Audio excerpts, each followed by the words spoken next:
Hi there, folks. I'm here with Leyline Press, and I'm here with Pani, and we're going to be talking about some of the awesome sort of zine stuff that you guys do for role-playing games. I always like seeing like really nice, unique stuff, all sorts of quirky role-playing games and things. So if you could just sort of take us through all your bits and pieces, that would be great. So. Absolutely, yeah. So we've got a set of 3 old school essentials, fully compatible zines. That's old school D&D, which are in this very cool like fold-out style. So on one side you have a map for the players, which dun dun dun. And this one is called the Bastard King of Fraxford Castle, so it's like I love that name, by the way. It's sort of a macabre, zombie-filled city, like settlement that the players have to explore. And then on the other side, there's like a GM screen with all the details, and it folds out, and it's basically a full adventure in a really cool zine format.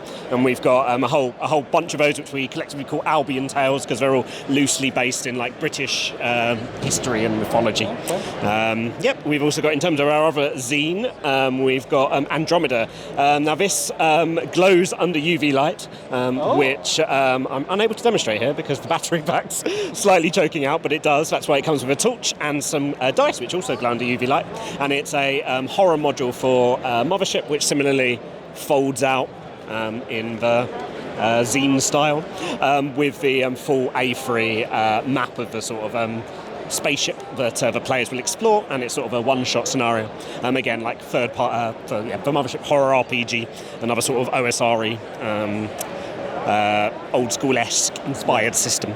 They've had a little bit of a resurgence nowadays, I think, haven't they? Which is really cool. A little bit, yeah. Like, Mothership did incredibly well, I think, in its last Kickstarter. So yeah, there's been a big resurgence in the scene, and we've been very happy to be able to make lots of cool stuff for it. Yeah, it's really cool. It allows a lot of sort of independent artists and designers and creators to sort of help create something bigger than the actual game itself, which I think is really nice. Yeah, no, absolutely. Like, I think the strength of it is in the third-party licensing is really important, and they're like really, both all these companies like Tuesday Night Games and Necrotic Gnome are both incredibly awesome to work with, and they pretty much license, let third-party people do lots of fun and cool stuff with their IP, which is great, and it gives them their players lots of cool stuff to play with, and gives us lots of cool stuff to design, I guess. Yeah.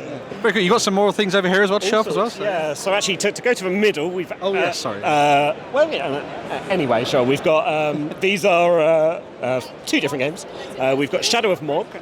This is a post-Brexit RPG. It's set in the London Underground. It was originally meant to be a zine, but it sort of got out of control when I did it. So it's actually a full sort of 90-page RPG with a zine-esque aesthetic to it. And you play as a group of survivors in the London Underground. You explore the tunnels, and the unique thing about it is all the decisions are democratic. So any decision made in the game has to be voted on, and if it's not voted on, it doesn't happen. So, and that can be like who gets to eat.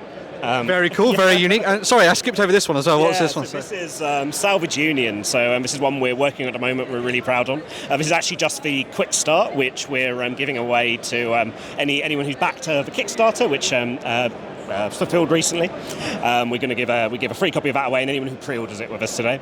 And it's a post-apocalyptic mech game where you play as a group of salvagers, sort of scouring the waste for scrap, building mechs out of them, and fighting sort of corporations who control most of the wasteland. And it's like really rules light is really the focus. It's like super narrative focus, super simple, in much of the vein of the other games like Old School Essentials and Mothership. Super easy to pick up and play and blow up mechs, basically. God, I love blowing up mechs. Shay, who's behind the camera, likes blowing up mechs as well. Don't you, Shay? You can nod the camera if you agree, yes. But yeah, sounds awesome stuff. If you want to go and check out Leyline Press here at UK Expo, where do you go? Stand 1367. Nice one, you remembered. It's very good. I did, yeah.